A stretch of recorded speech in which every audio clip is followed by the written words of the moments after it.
Hello बच्चों आज जो हम करने वाले हैं 12th क्लास इकोनॉमिक्स का चैप्टर विदेशी विनिमय दर। तो स्टार्टिंग करते हैं। विदेशी विनिमय दर की परिभाषा दीजिए। तो आपको लिखना है विदेशी विनिमय दर उस दर को कहते हैं जिससे यह पता चलता है कि किसी देश की एक इकाई मुद्रा के बदले दूसरे देश की कितनी मुद्रा प्राप्त की जा सकती है। इसका कहने का मतलब यह है कि किसी देश की एक इकाई मुद्रा के बदले दूसरे देश की कितनी मुद्रा प्राप्त की जा सकती है। जैसे मैं आपको बताऊं कि अगर अमेरिका के $1 के बदले इंडिया में कितने रुपीस आ सकते हैं, 78 रुपीस। तो क्या पता चला, इससे पता चला कि $1 कितने का है, 78 रुपीस का। तो यही है। इससे किसी अन्य देश की मुद्रा की एक इकाई के बदले दूसरे देश की कितनी मुद्रा प्राप्त की जा सकती है। यानी अमेरिका के एक इकाई मुद्रा के बदले इंडिया की कितनी मुद्रा प्राप्त की जा सकती है, 78 रुपीस। ठीक है, उसी को कहते हैं विदेशी विनिमय दर। सेकंड क्वेश्चन है, विदेशी विनिमय की मांग के स्रोत बताइए। यानी हमें विदेशी मुद्रा की जरूरत क्यों पड़ती है, विदेशी विनिमय की मांग क्यों की जाती है। क्वेश्चन या तो ऐसा आ सकता है या ऐसा आ सकता है। तो आपको लिखना है विदेशी मुद्रा के मांग के स्रोत जो है वो निम्नलिखित है। अब मैं आपको बताऊंगा, खाली पॉइंट बताऊंगा, एक्सप्लेन आपको खुद करना है। हमें आपको ये क्वेश्चन देखना है कि आपको सिंपल सा क्वेश्चन ये देखना है कि हमें विदेश की मुद्रा की ज़रूरत कब कब पड़ती है। तो जैसे मैं आपको बताऊं, अगर विदेश से अगर आपको डायरेक्ट खरीदनी है कुछ सामान, तो आपको किसी विदेश की मुद्रा की ज़रूरत पड़ेगी। जिस देश से भी खरीदना उस देश की मुद्रा की ज़रूरत पड़ेगी। तो ये पहला पॉइंट। विदेशों में प्रत्यक्ष खरीदारी के लिए हमें विदेशी विनिमय की मुद्रा की मांग की ज़रूरत पड़ती है। क्या, वहाँ से कुछ सामान वस्तुओं का आयात करने के लिए, विदेशों से वस्तुओं और सेवाओं के आयात के लिए, ठीक है, हमें विदेश की मुद्रा की ज़रूरत पड़ती है। थर्ड पॉइंट, इसको खुद ही एक्सप्लेन करना है। थर्ड पॉइंट, विदेशों में भ्रमण के लिए, अगर आपको विदेश में भ्रमण करना है तो आपको विदेश की मुद्रा की मांग की ज़रूरत पड़ेगी।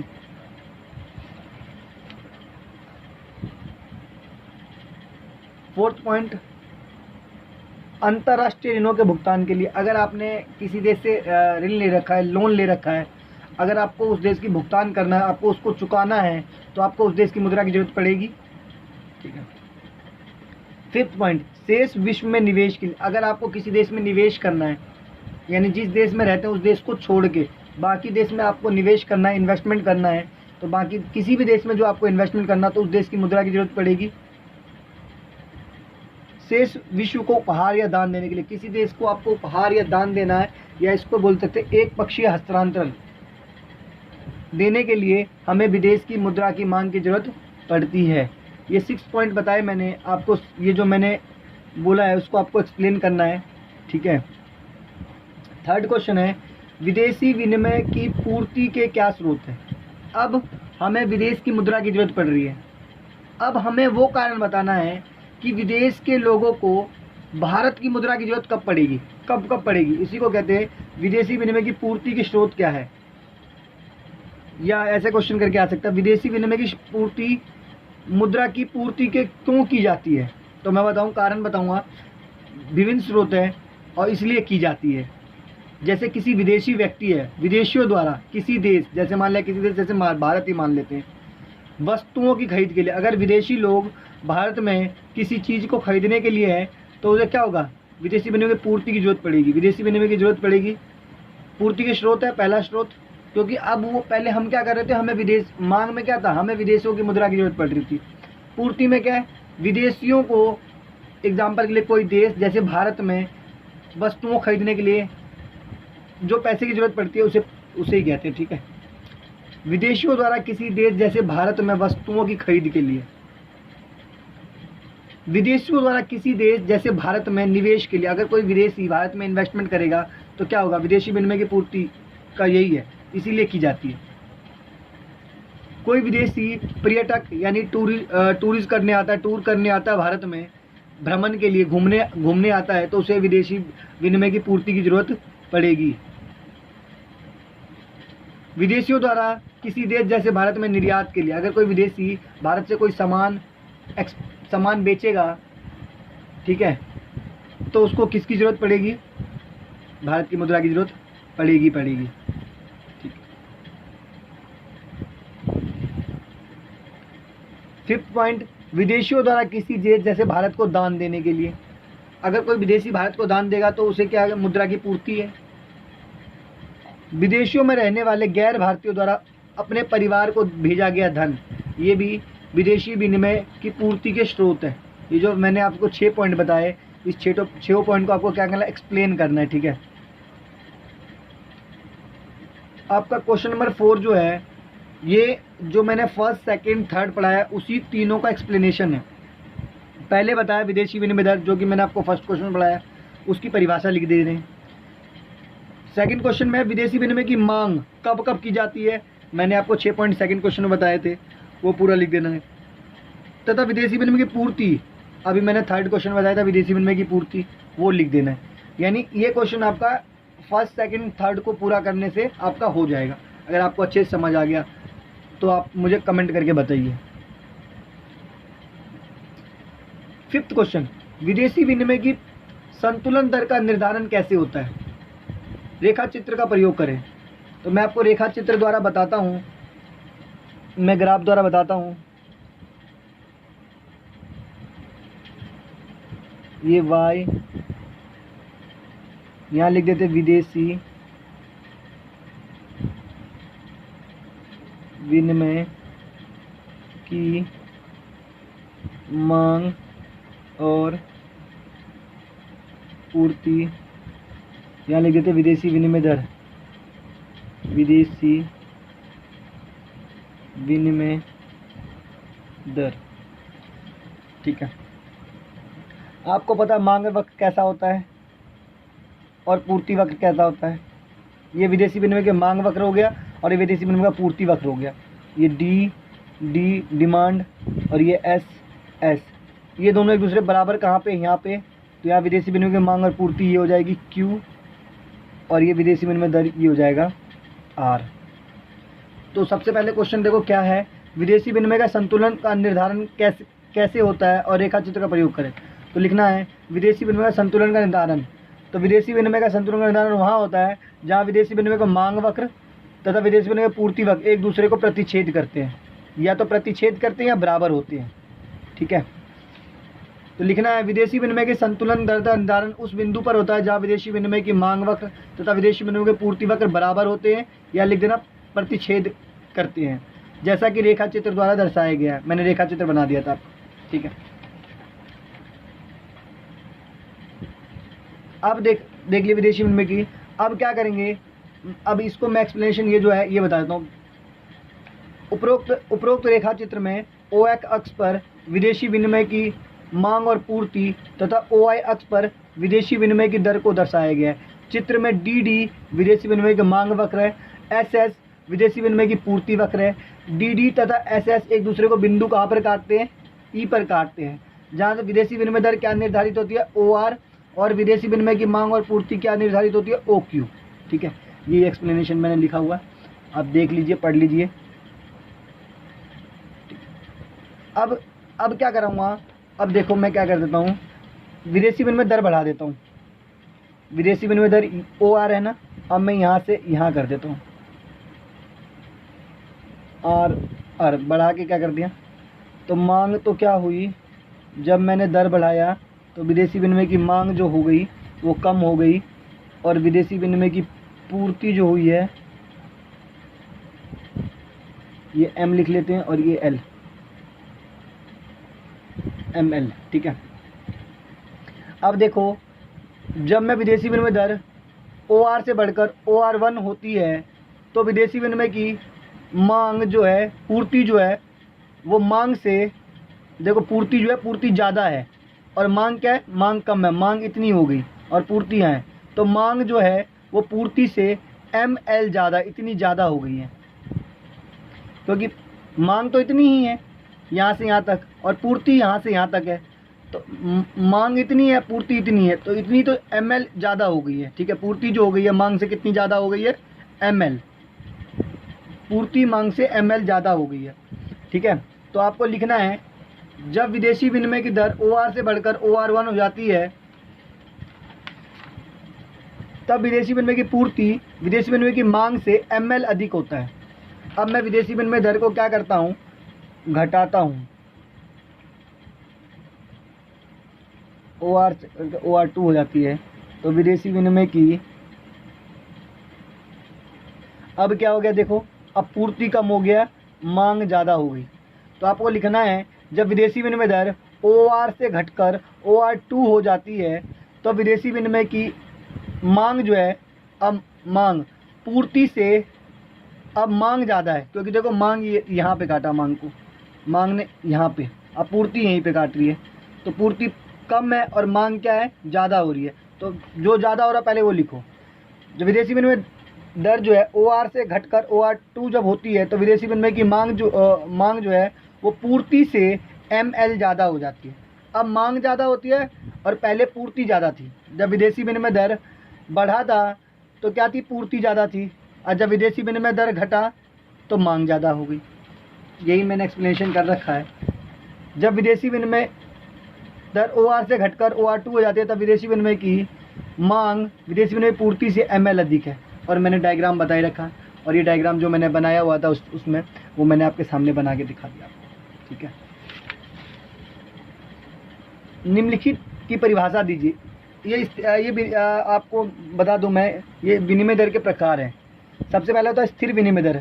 तो लिखना है आपको, स्थिर विनिमय दर उस दर को कहते हैं जिसका निर्धारण उस देश की सरकार द्वारा या उस देश के केंद्रीय बैंक द्वारा निर्धारित की जाती है। ठीक है, लोचशील विनिमय दर, लोचशील विनिमय दर बोल दो, नग्न विनिमय दर बोल दो, दोनों नाम है। तो लोचशील विनिमय दर उस विनिमय दर को कहते हैं जिसका निर्धारण विनिमय दर की मांग तथा पूर्ति की शक्तियों द्वारा निर्धारित की जाती है। स्थिर विनिमय दर उस देश की सरकार द्वारा और ये मांग और पूर्ति द्वारा निर्धारित की जाती है। विदेशी मुद्रा बाजार, विदेशी मुद्रा बाजार उस बाजार को कहते हैं जिसमें संसार के सभी देशों की मुद्रा को खरीदा और बेचा जाता है। ये आपको डेफिनेशन थी छोटी छोटी, तो मैंने आपको आसानी से इजीली समझ आ गई होगी। चालू या हाजिरी बाजार, चालू और या हाजिरी बाजार उस बाजार को कहते हैं जिसमें संसार के सभी देशों की मुद्रा को खरीदा और बेचा जाता है। एक तरह का ये आपका विदेशी मुद्रा बाजारी है। कायदा बाजार, कायदा बाजार उस बाजार को कहते हैं जिसमें सभी लेन देन भविष्य में किए जाते हैं, उसे कहते हैं कायदा बाजार। मैं पूरा टॉपिक ही कवर करा देता हूँ इसमें। 7वां क्वेश्चन है, विदेशी विनिमय दर के बढ़ने से विदेशी विनिमय की मांग क्यों घट जाती है। अगर विदेशी विनिमय का दर बढ़ता है तो विदेशी विनिमय की मांग क्यों घट जाती है, या तो क्वेश्चन ये है। या विदेशी विनिमय के दर के घटने से विदेशी विनिमय के दर के घटने से विदेशी विनिमय की मांग क्यों बढ़ जाती है। अपोजिट रिलेशन है, या तो बोल दो विदेशी विनिमय दर और विदेशी विनिमय की मांग के बीच विपरीत संबंध होता है। तो ये तीनों क्वेश्चन एक ही जैसा है, तो आपको लिखना है, मैं पहले लिख देता हूँ फिर एग्जाम्पल के थ्रू आपको अच्छे समझा दूंगा। यदि विदेशी विनिमय दर तथा विदेशी विनिमय की मांग के बीच विपरीत संबंध होता है, साधारण शब्दों में विदेशी विनिमय के दर के बढ़ने से विदेशी विनिमय की मांग घट जाती है तथा विदेशी विनिमय दर के घटने से विदेशी विनिमय की मांग क्या हो जाती है, बढ़ जाती है। अब मैं आपको एग्जाम्पल के लिए समझा देता हूँ कैसे। मान लीजिए पहले $1 कितने रुपए की कीमत थी, 60 रुपये की। अब $1 बढ़कर कितना हुआ, 50 रुपये था पहले $1, अब हो गया 60 रुपये। ठीक है, कोई भी एग्जांपल ले सकते हैं। तो अब हमारी मुद्रा, घरेलू मुद्रा का मूल्य जो हो गया वो कम हो गया, मगर विदेश की मुद्रा का मूल्य क्या हो गया, बढ़ गया। और हमारी मुद्रा का मूल्य क्या हो गया, कम हो गया। जब हमारे लिए मतलब हमारी जो मूल्य है, हमारी जो मुद्रा की कीमत है वो हो गई सस्ती, है ना, अमेरिका की तुलना में। तो अमेरिका क्या करेगा, ज़्यादा मांग करेगा। हमारी मुद्रा का मूल्य में कम हुआ तो क्योंकि हमारी चीज़ अमेरिका वालों के लिए क्या, वो सस्ती हो गई है। ठीक है, मगर अमेरिका की चीज़ हमारे लिए जो हो गई वो महंगी हो गई है। ठीक है, क्योंकि पहले $1 50 का आता था, अब $1 देने के लिए हमें कितने रुपए देने पड़ रहे हैं, 60 रुपये। तो इसका अभिप्राय यह हुआ कि यूएस की वस्तुएं भारत के लोगों के लिए महंगी हो गई है।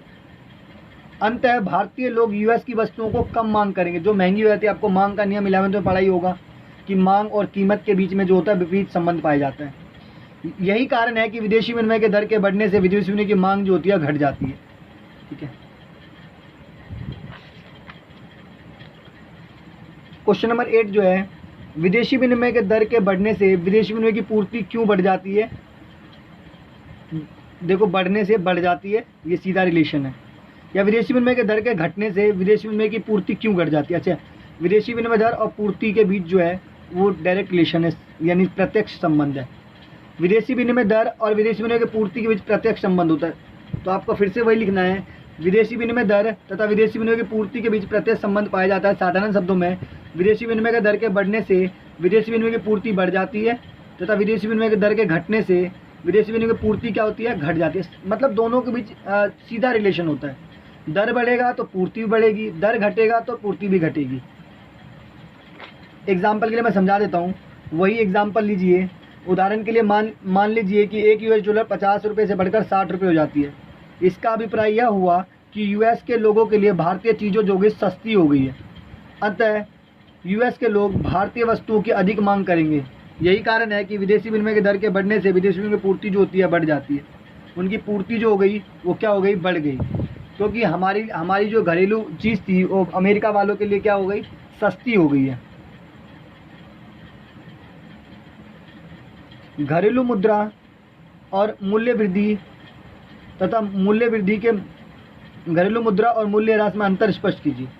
घरेलू मुद्रा की मूल्य वृद्धि, तो मूल्य वृद्धि से मैं बताता हूँ। घरेलू मुद्रा के मूल्य वृद्धि तब होगी जब अन्य देशों की मुद्रा की तुलना में घरेलू मुद्रा का मूल्य बढ़ जाता है। जैसे एग्जाम्पल के लिए मैं आपको बताऊं कि पहले $1 में करंटली बताता हूं, $1 मान लो कि अभी 78 का है। अब $1 अब 70 का हो जाए, यानी हम विदेशों की मुद्रा की तुलना में हमारी मुद्रा जो हो गई वो बढ़ गई है। कैसे? पहले $1 कितने रुपए देने पड़ते थे? 78 रुपीज़ हमें देना पड़ते थे। अब हमें $1 के बदले कितने रुपए देने पड़ेंगे? 70 रुपये। कि हमारी इसे अधिमूल्यन भी कहते हैं, है ना। अधिमूल्यन के नाम से भी इसको बुक में जाना जाता है।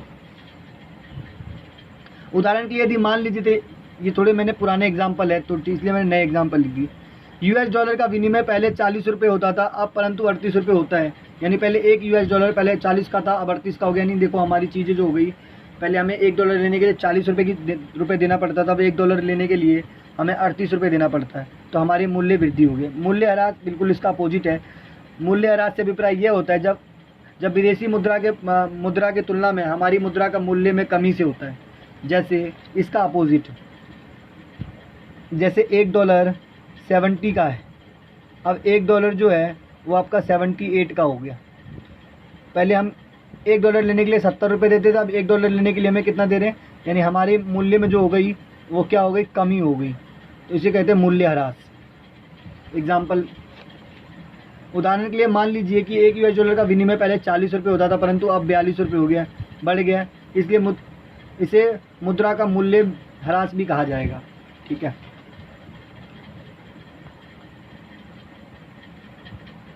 घरेलू मुद्रा के अवमूल्यन और घरेलू मुद्रा के मूल्य ह्रास दोनों की डेफिनेशन एक ही है, बस अंतर मैं बता रहा हूँ। पहले डेफिनेशन सुन लीजिए।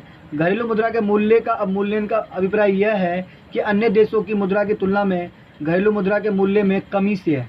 मूल्य ह्रास में भी कमी होती है, यानी विदेशी मुद्रा की तुलना में हमारी घरेलू मुद्रा का, और अभिमूल्यन में भी कमी होती है।